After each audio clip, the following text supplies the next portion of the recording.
in the Nikes on my feet, keep my cipher complete.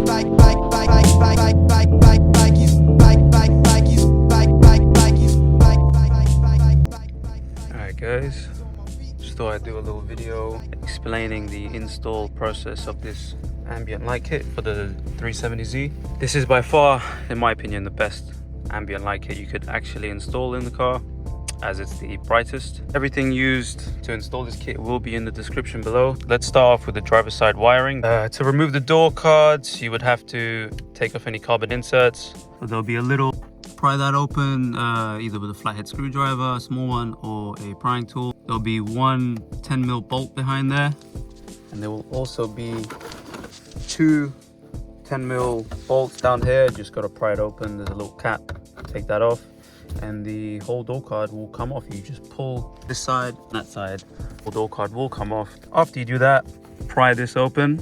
You can get a flathead screwdriver in here again. Might want to wrap in some microfiber cloth and pry it open. So yeah, as you pry open on the bottom part, it should just come straight off. Go over the top, and there you go. So now, as for the wiring, I've used these connectors to help tap into the power, which is this purpley color, and your earth is the black. So yeah, black to black and red to purple. Just to give you a little better understanding in how the wiring looks, these are the modules that it comes with. You have your sub module, which will only turn on if your main module is connected to a 12-volt feed. So yeah, just a better look. Black to black, red to purple on driver's side. I've decided to wire the main module a bit differently through this. A bit of a ghetto way of doing it, but I don't know why. I just kind of like the option of having it like plugged in or unplugged. So the way that I've done it is obviously black to black, red to red with the live and earth. And then I ran the two cables, the two wires.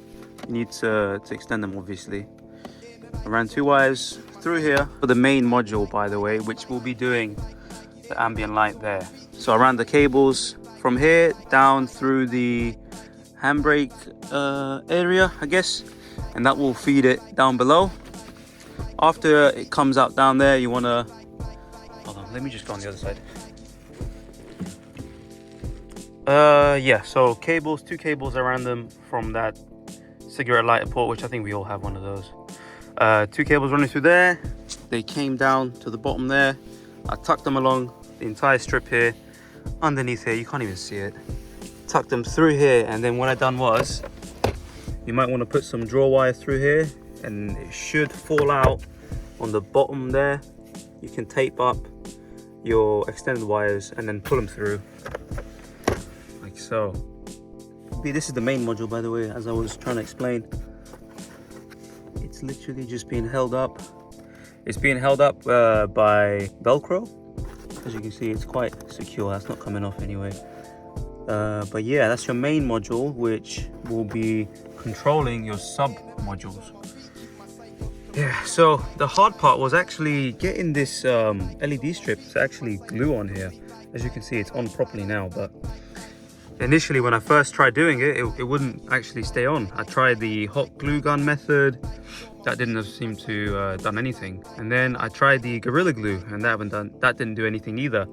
So what I ended up doing is, because the texture underneath here is leather, it won't stay on. So I grabbed some very fine grit sandpaper, sand away a little bit, and don't worry, it's fine. No one's gonna see under here. No one's gonna get a magnifying glass and look under.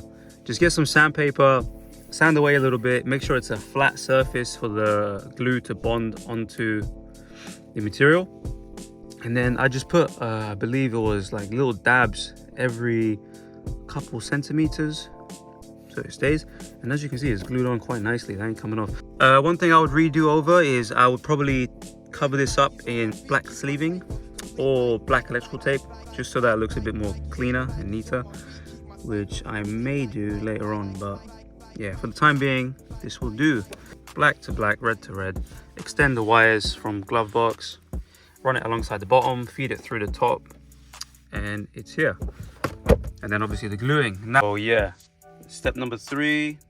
Actually, let's just summarize what we've just spoke of. Step number 1 would be your driver's side door, which is quite easy to do, easy to wire. Don't have to run no cables from the cabin into the door. That one was the easy step. Step number 2 was your glove box area light strip that we've just spoke of.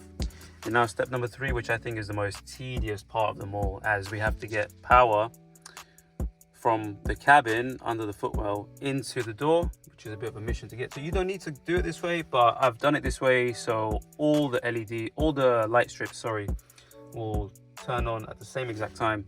You could do it differently, so when the car's fully on, the passenger side door will turn on then, but on first contact, if you're just chilling like I am right now, you will only have the glove box area LED strip turn on and the driver's side door. But I didn't like that. It doesn't bring that OEM feel to it, so I ended up running a cable, just one power feed cable from my cigarette lighter area here. The power cable is not going to be your black. I forgot the exact color for it, I do apologize, but it's not your black. Your black will be your earth. We don't need to run an earth from here because we can have an earthing point inside the door. So you just want to run one power cable from here, run it along. These 2 panels will come off easy if you just pry open.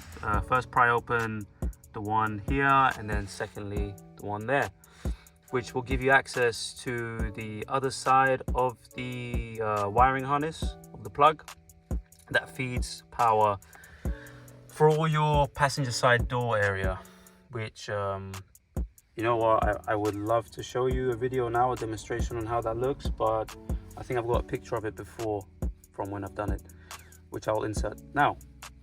So what you're going to have to do in that plug in order to feed the wires through is you're going to have to drill a hole actually, and I fed the cable through one end of the plug into the other end of the plug, getting it through the it's like tubing have going from the door into the cabin. You might want to run that draw wire that we spoke of earlier when we done this and we done the glove box area. You might want to somehow run the draw wire and feed it through to the other side, so that will give you an easier job of just feeding it through.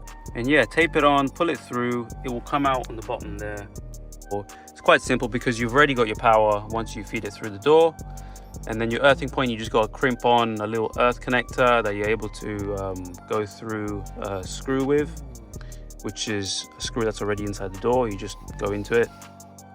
And yeah, that'll be it really. Just your live and your earth, and that should be done. It's not as hard. The only hard part is actually getting the cable through the cabin, obviously, into the door. Once that's done, make sure you check all your connections, turn on the car, make sure everything's working, everything's in sync. It's a very simple job, very easy job. Once you install everything, put your car in first contact, it should turn on as such.